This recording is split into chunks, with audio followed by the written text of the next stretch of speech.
Halo teman-teman developer, selamat datang. Hari ini kita bakal ngasah salah satu toolkit paling penting buat kalian sebagai mahasiswa teknologi rekayasa multimedia.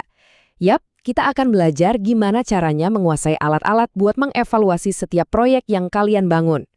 Coba bayangin deh, kalian udah capek-capek berbulan-bulan bikin aplikasi atau proyek multimedia yang keren banget.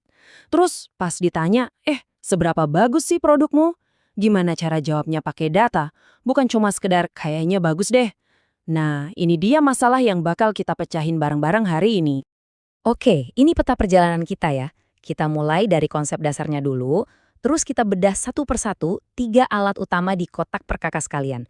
Wawancara, kuesioner, dan observasi. Nanti di akhir kita bakal lihat gimana cara milih alat yang paling pas buat tiap situasi. Udah siap? Yuk kita mulai. Baik, kita masuk ke bagian pertama. Sebelum kita pakai alat apapun, kita harus paham dulu, apa sih yang sebenarnya mau kita ukur? Inilah fondasi dari semuanya. Jadi, apa sih instrumen penelitian itu? Gampangnya gini, ini tuh alat ukur kita. Sama kayak kita pakai penggaris buat ngukur panjang, kita pakai instrumen penelitian buat ngubah konsep yang abstrak. Kayak misalnya kemudahan penggunaan atau kepuasan, jadi data yang jelas dan bisa diukur. Nah, gambar ini ngejelasin konsepnya dengan pas banget. Lihat deh, di tengah itu kan ada variabel-variabel yang mau kita ukur. Usability, performance, kepuasan. Terus gimana caranya? Kita butuh jembatan. Nah, jembatan itulah instrumen kita, wawancara, kuesioner, observasi, yang tugasnya mengubah variabel itu jadi data yang nyata.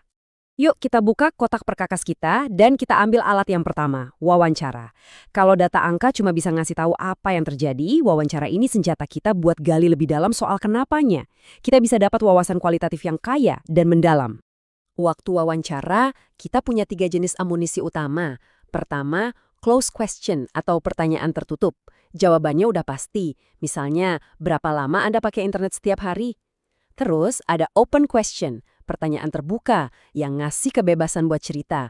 Contohnya, menurut Anda apa sih yang dibutuhin biar lebih gampang milih menu? Terakhir, ada pertanyaan exploratory. Ini buat investigasi mendalam kalau ada masalah spesifik. Nah, jenis pertanyaan yang kalian pilih itu nanti bakal nentuin gimana bentuk wawancaranya. Kalian bisa bikin jadi sangat terstruktur, kaku, dan seragam, atau sebaliknya, sangat fleksibel dan eksploratif. Kapan pakainya? Gini, kalau kalian mau bandingin jawaban dari 10 pengguna, biar apple to apple, ya pakai yang terstruktur. Tapi, kalau kalian masih di tahap awal banget dan mau cari ide-ide fitur baru, pendekatan yang fleksibel justru jauh lebih berguna. Oke, lanjut ke alat kedua.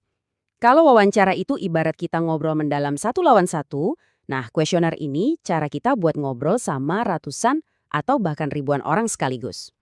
Ada 3 pilar utama kalau mau bikin kuesioner yang efektif. Pertama, pertanyaannya harus gampang kita tanyain. Kedua, harus gampang dijawab sama responden. Kalau ribet, mereka bisa berhenti di tengah jalan. Dan yang paling penting, datanya harus gampang kita proses nanti. Percuma kan dapat 1000 jawaban kalau datanya acak-acakan dan nggak bisa dianalisis? Jadi 3 hal ini harus seimbang. Terus gimana cara nulis pertanyaan yang bagus? Pertama, bantu ingatan responden.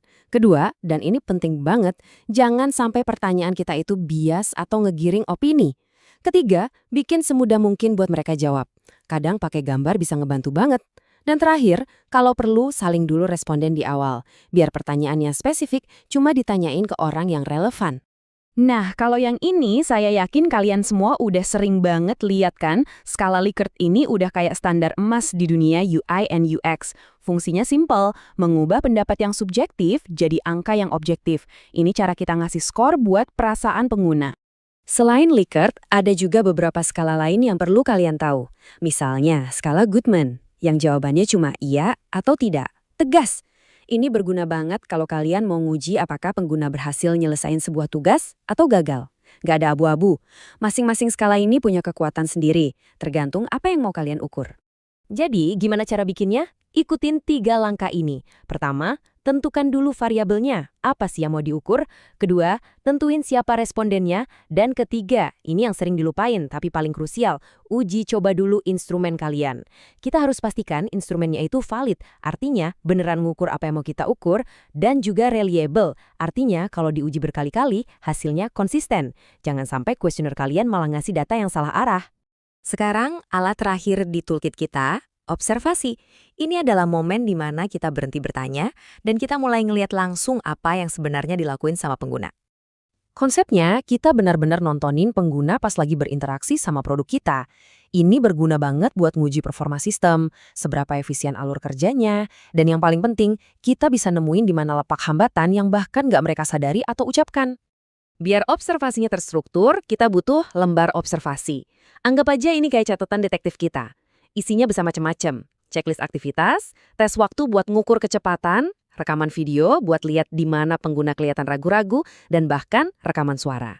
Nah, rekaman suara ini emas. Kadang kita bisa dengar mereka ngegumam sendiri. Lu kok tombolnya di sini? Itu insight yang berharga banget. Oke, kita udah punya 3 alat canggih di Call Toolkit kita. Tapi ingat, punya alatnya aja nggak cukup. Kita juga harus tahu kapan harus pakai palu dan kapan harus pakai obeng. Nah, sekarang kita satukan semuanya. Gimana cara milih instrumen yang paling pas untuk setiap pekerjaan? Ini dia pertanyaan kuncinya. Kapan saya harus wawancara? Kapan paling pas buat nyebar kuesioner? Dan kapan saya harus ngelakuin observasi? Nah, jawabannya ada di matriks ini. Anggap aja ini contekan kalian. Kalau tujuan kalian mau gali pain points atau kendala secara mendalam, pakai wawancara. Kalau mau ngukur tingkat kepuasan dari banyak orang, kuesioner jawabannya. Dan kalau mau evaluasi efisiensi alur kerja di dunia nyata, ya lakukan observasi. Simple dan praktis banget kan? Jadi, teman-teman, ini poin krusial yang harus diingat. Kualitas kesimpulan yang kalian ambil itu cuma akan sebagus kualitas instrumen yang kalian buat. Instrumen yang dirancang dengan baik bakal menghasilkan data yang berkualitas, dan data yang berkualitas pada akhirnya akan ngebawa kalian ke produk yang hebat juga. Sebagai penutup, saya punya pertanyaan buat kalian renungkan. Coba pikirin proyek kalian selanjutnya, mungkin buat tugas akhir. Variabel apa sih yang paling penting buat diukur dari proyek itu? Dan setelah kita bahas semua ini, instrumen kayak gimana yang bakal kalian rancang buat dapetin data terbaik? Terima kasih dan selamat merancang!